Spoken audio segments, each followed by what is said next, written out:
इस कार्यक्रम के पुण्यार्जक हैं नमिनाथ युवा मंडल शहडोल।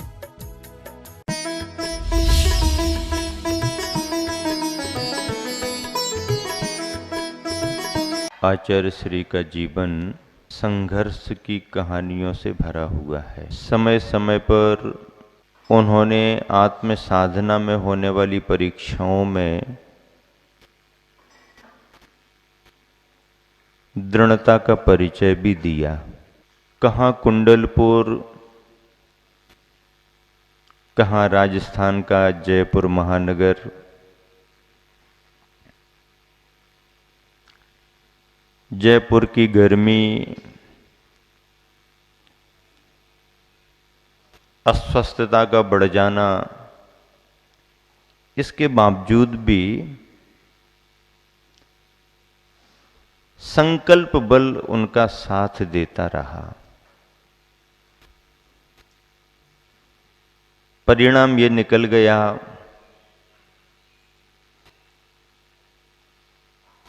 कि किशनगढ़ मदनगंज राजस्थान का पंचकल्याणक संपन्न कर आचार्य श्री बहुत तेजी के साथ विहार करते हुए मध्य प्रदेश की ओर बढ़े। थुबोंजी जिला गुना मध्य प्रदेश क्षेत्र पर चातुर्मास स्थापित हुआ। आश्चर्य है, अस्वस्थता के बावजूद भी और समय पर एक अपरिचित क्षेत्र पर पहुंच जाना, अपरिचित समाज, अपरिचित स्थान, अपरिचित क्षेत्र, फिर भी चतुर्मास के भाव से बहुत बड़ी बात है। और इस मायने में उनके मन का विश्वास ये कहता है कि साधना करनी है, स्वाध्याय करना है, क्षेत्र तो साधु संतों को ही होते हैं, परिचित अपरिचित होने का क्या फर्क पड़ता है। चतुर्मास बहुत अच्छा संपन्न हुआ। स्थिति चर्चा में वही बनी जो आचार्य श्री के स्वभाव से जुड़ी हुई है। थुबोंजी एकदम नया स्थान, और सच्चाई तो उस समय उस क्षेत्र की ये थी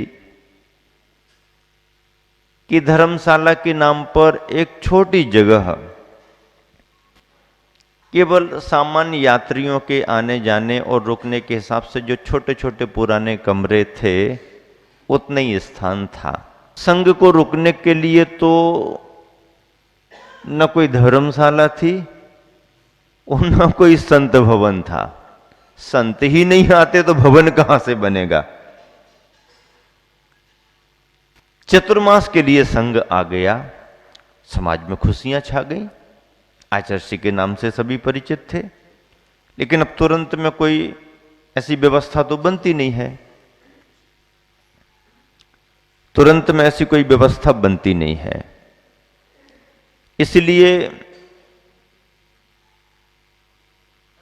जो जैसा रहा संघ ने सहज भाव से स्वीकार किया। चौके बालों को वो पुरानी धर्मशाला काम आ गई। जितने लोग आना चाहते उतनी जगह भी नहीं, लेकिन फिर भी जैसे बने गृहस्थ समाज अपना देखे वो करे, वो कर भी सकती है। उनका काम तो आगे पीछे जैसा बना बन गया। संघ कहाँ रुके। और अब क्षेत्र को देखें और जगह नहीं है तो आगे जाने का कोई समय भी तो होना चाहिए। और ऐसा बिना कोई भाव या कोई विकल्प किए गुरुवर प्रसन्नता से रुक गए।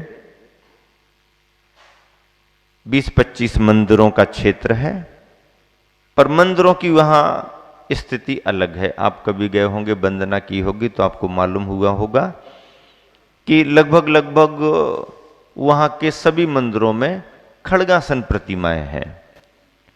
और प्रतिमा की स्थिति भी क्या है कि जहां जमीन का समतल भाग है, उस भाग के आमने सामने ही भगवान का सिर दिखेगा। आपको उतर करके नीचे जाना पड़ेगा। 8-8, 10-10 फीट आप जब नीचे सीढ़ियों से उतरेंगे तो चरण मिलेंगे, और ऊपर देखें तो भगवान दिखेंगे, और बाहर आएंगे तो बाहर बैठ करके दर्शन करो तो आमने सामने चेहरा दिखेगा आपको। ऐसी स्थितियां, मंदिर का ये स्वरूप। अब यदि मंदिरों में भी रहना चाहे कोई मुनि संघ महाराज, तो वहां कहां रहें? सभी मंदिरों की स्थिति है, कोई छोटा मंदिर है, कोई गहरा मंदिर है, लेकिन इस तरह से भी मुनि संघ ने जिनको मंदिर में जगह सुटेबल हुई वो मंदिर में विराजमान हो गए, जिनको मंदिर के बाहर दालान परिसर सुटेबल हुआ वो दालान परिसर में हो गए, और कोई प्रबंध था ही नहीं। संघ भी बहुत बड़ा नहीं था। आचार्य श्री स्वयं अकेले एक मुनि महाराज, और क्षुल्लक एलक दीक्षाएं जो संघ में हो चुकी थीं उस हिसाब से क्षुल्लक एलक जी महाराज, ब्रह्मचारी लोग। उस समय संघ में वरीयता के क्रम में क्षुल्लक एलकों में विशेष प्रसिद्ध नाम आपके लिए याद ही हैं कि मुनिवर योग सागर जी, मुनिवर नियम सागर जी, मुनिवर समय सागर जी। क्रम में तो लगभग वही क्रम रहा, लेकिन बाद में मुनि अवस्था के क्रम में एक बात अभी आगे आएगी आपके सामने। तो ये सभी क्षुल्लक जी एलक अवस्था को प्राप्त कोई कुंडलपुर के चतुर्मास में हो गए, कोई नैनागिर में हो गए, और भी संघ में समझ लीजिए कि कुछ और भी साधक थे जो क्षुल्लक एलक अवस्था में थे। संयम सागर जी महाराज, शील सागर जी महाराज, दर्शन सागर जी महाराज, ऐसे नाम संघ में क्षुल्लक एलक साधना के रूप में थे, एलक अवस्थाओं में थे। इतना ही संघ थुवन जी में चतुर्मास में था। चातुर्मास अपने हिसाब से जैसा चलता है वैसा चलना प्रारंभ हुआ। आहार विहार की चर्या, स्वाध्याय साधना की चर्या अपने संघ के हिसाब से चली। प्रभावना का वातावरण समाज में बनता रहा। प्रवचन श्रृंखला आचर्य की चली। स्वाध्याय, आलेखन, ग्रंथों का अनुवाद आदि आदि सब बराबर चलता रहा। और ऐसा करते हुए सन 1979 का ये चतुर्मास राष्ट्रीय स्तर पर विशेष चर्चाओं में इसलिए आ गया कि विगत के 3 चतुर्मासों की अपेक्षा 2 कुंडलपुर के चतुर्मास, एक नैनागिर का चतुर्मास, इन 3 चतुर्मासों की अपेक्षा थुबोन जी में कुछ भी व्यवस्था नहीं थी। क्षेत्र तो था एकदम निर्जन, पुराने समय में लोगों का आवागमन भी उतना नहीं हो पाता था। सुरक्षा की दृष्टि से कोई ऐसा परकोटा भी नहीं था कि गेट बंद कर लो तो ठीक है भाई, धर्मशाला क्षेत्र बंद हो गया। सब तरफ से खुला, मंदिर बने हुए हैं, और मंदिर भी एकदम खुले। आप दर्शन कर लो बाहर से, ठीक। यदि नीचे उतरना, चरण स्पर्श करने, तो पहले नीचे 8-10 फीट नीचे उतरो, और फिर बाद में भगवान के बाहर आओ तो अपना बस मैदान या दालान। आदिनाथ भगवान का मंदिर बड़ा मंदिर माना जाता है। बड़ी प्रतिमा आदिनाथ भगवान की वहाँ है। आज के समय में क्षेत्र की स्थिति बहुत बदली हुई है, लेकिन ये सन 1979 की बात है। और जब समाचार मिला यहाँ के चतुर्मास का, तो समाज को भी चिंता, कार्यकर्ताओं को भी चिंता कि संघ है, चर्या भी अनुकूल होना चाहिए, और सुरक्षा का भाव तो समाज को, कार्यकर्ताओं को रहता ही है। तो आसपास के इलाके के वॉलेंटियर्स ड्यूटी बना बना करके आसपास के गांव के रात रात भर वहां पर ड्यूटी देने लगे अपने अपने क्रम से। कभी इस गांव के, कभी उस गांव के। अशोकनगर, चंदेरी, मुगावली आदि आदि की समाजें परिचित होती थीं, परिचित हुई। तो वहाँ के भाई जंगल है, ये है वो है, सब खुला वातावरण है, तो ड्यूटी देने लगे, कार्य को संभालने लगे। अशोकनगर की समाज, चंदेरी की समाज प्रमुख रूप से और गुना की समाज उस क्षेत्र पर अपना कार्य करती है। अशोकनगर की समाज की प्रमुखता वहाँ पर है क्योंकि वो निकट का बड़ा स्थान है समाज का। ऐसा करते हुए कलकत्ता वालों को भी जानकारियां मिलने लगी थी। 2 बरस 3 बरस कलकत्ता वाले भी आचर्षी के चतुर्मासों में सम्मिलित रहे और कलकत्ता से जो प्रतिनिधि मंडल समाज के आते थे उनमें प्रमुख भूमिका के रूप में कल्याणमल झांझरी और संपत जी छावड़ा, ये दोनों अपने भाव से समाज को प्रेरित करके काफ़ी बड़े ग्रुप के रूप में विगत 2-3 वर्षों से गुरुवर के पास आकर के एक आध हफ्ते, सप्ताह 10 दिन का लाभ लिया करते थे। इस बार थुबोन जी में भी उनका आना हुआ। जानकारी उनको मिल गई थी कि व्यवस्थाएं कम हैं, क्षेत्र है पर थोड़ा सा इस रूप में, तो उनके मन में जिज्ञासा हुई और भाव आया कि ऐसे चतुर्मास की और ऐसे क्षेत्र की एक कोई फिल्म बनाई जाए और उसकी रिकॉर्डिंग कराई जाए।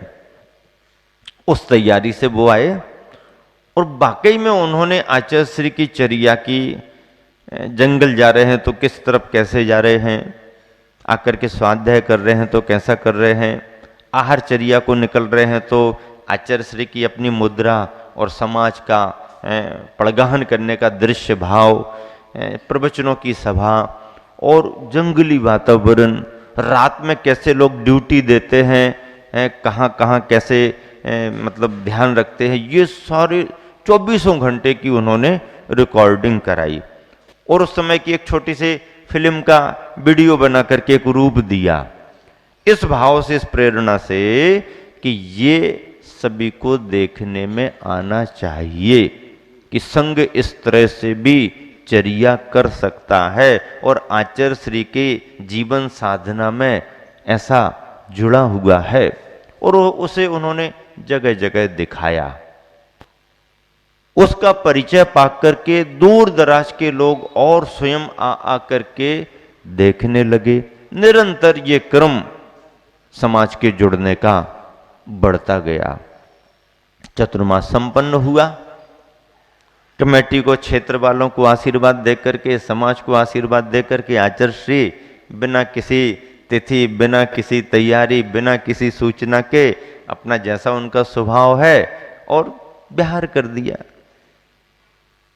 ग्राम नगरों में विहार करते हुए शीतकाल के समय में गुरुवर आचार्य श्री पुनः सिद्ध क्षेत्र नैनागिरि जी में विराजमान हुए। विद्वानों का एक शिविर लगा। आचार्य श्री ने भी विद्वानों को शिविर के माध्यम से एक अच्छा लाभ दिया। उस समय आचार्य श्री ने शिविर के मध्य में शिक्षण का शिविर जो लगा वो लगा, बड़ों का लगा, छोटों का लगा, सबके लिए लाभ मिला। लेकिन उस शिविर के मध्य में आचार्य श्री के 7 दिन प्रवचन चले और वो 7 दिन के प्रवचन 7 तत्व के विषय को लेकर के हुए। जीव, अजीव, आश्रव, बंध, संबर, निर्जरा, मोक्ष। तत्व की व्यवस्था जैन परंपरा में बहुत ही प्रामाणिक है और ऐसे तत्वों का बड़ी सूक्ष्मता से विश्लेषण करते हुए आचार्य श्री के बहुत ही प्रामाणिक और प्रेरक प्रवचन हुए। उन प्रवचनों का संकलन भी किया गया। पंडित पन्नालाल जी साहित्याचारी ने उन प्रवचनों का संपादन किया। भाषा में थोड़ा बहुत परिवर्तन भले किया, लेकिन भाव यथावत गुरुवर का जो था वो ज्यों का त्यों रखा गया। प्रवचन पारिजात के नाम से वो प्रवचन बहुत प्रसिद्ध हुए। उन प्रवचनों की एक विशेषता ये रही कि बाकी तत्वों की व्याख्या में तो सूक्ष्मता और विशेषता सभी को पकड़ में आई गुरुवर के मुख से, लेकिन आश्रव तत्व की व्यवस्था में आचार्य श्री ने, बंध तत्व की व्यवस्था में आचार्य श्री ने जो एक शास्त्रीय आधार पर नया चिंतन दिया, तो उस विषय को लेकर के विद्वानों में ऊहापोह बहुत तेजी के साथ शुरू हुआ।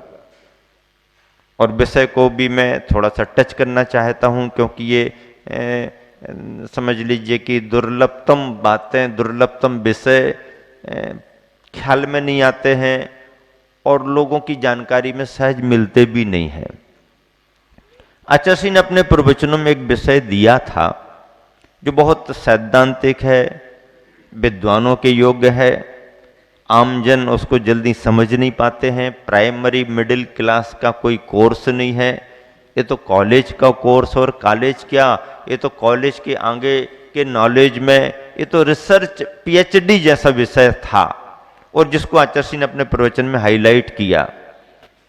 काफी ऊहापोह हुए, कुछ सहमत हुए विद्वान, कुछ असहमत हुए, लेकिन आचार्य श्री ने अपनी बात बहुत अच्छे तरीके से भाषा समिति के साथ सैद्धांतिक विवेचना में शास्त्रों का पूरा ध्यान रख करके किया।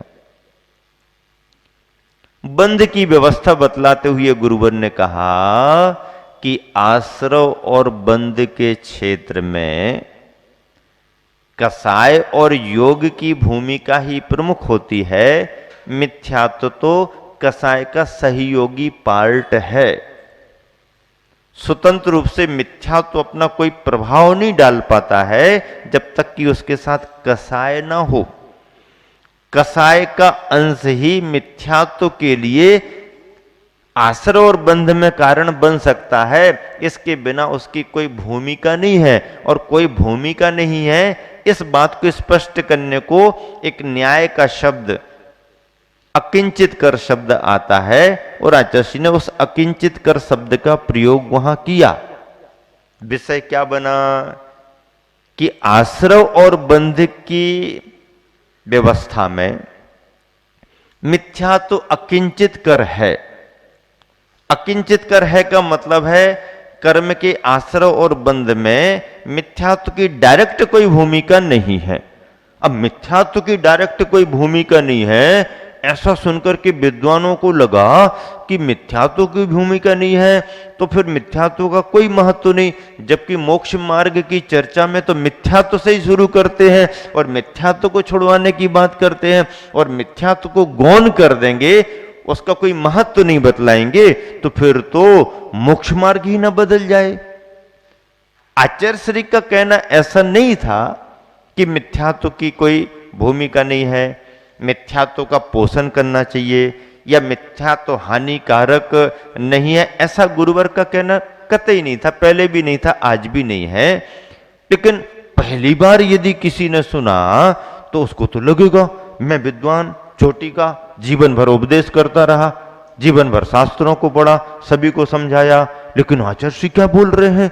आचार्य श्री तो कह रहे हैं कि आश्रय और बंध की भूमिका में मिथ्यात्व किंचित कर है। अरे ये कैसे होगा, कैसे जमेगा? तर्क वितर्क प्रश्नों खड़े हो गए, प्रश्न पर प्रश्न खड़े हो गए। आचार्य श्री ने बहुत शांति के साथ सभी विद्वानों को समाधान दिया और वास्तविकता से परिचय कराया, क्योंकि कर्म बंध के प्रत्ययों में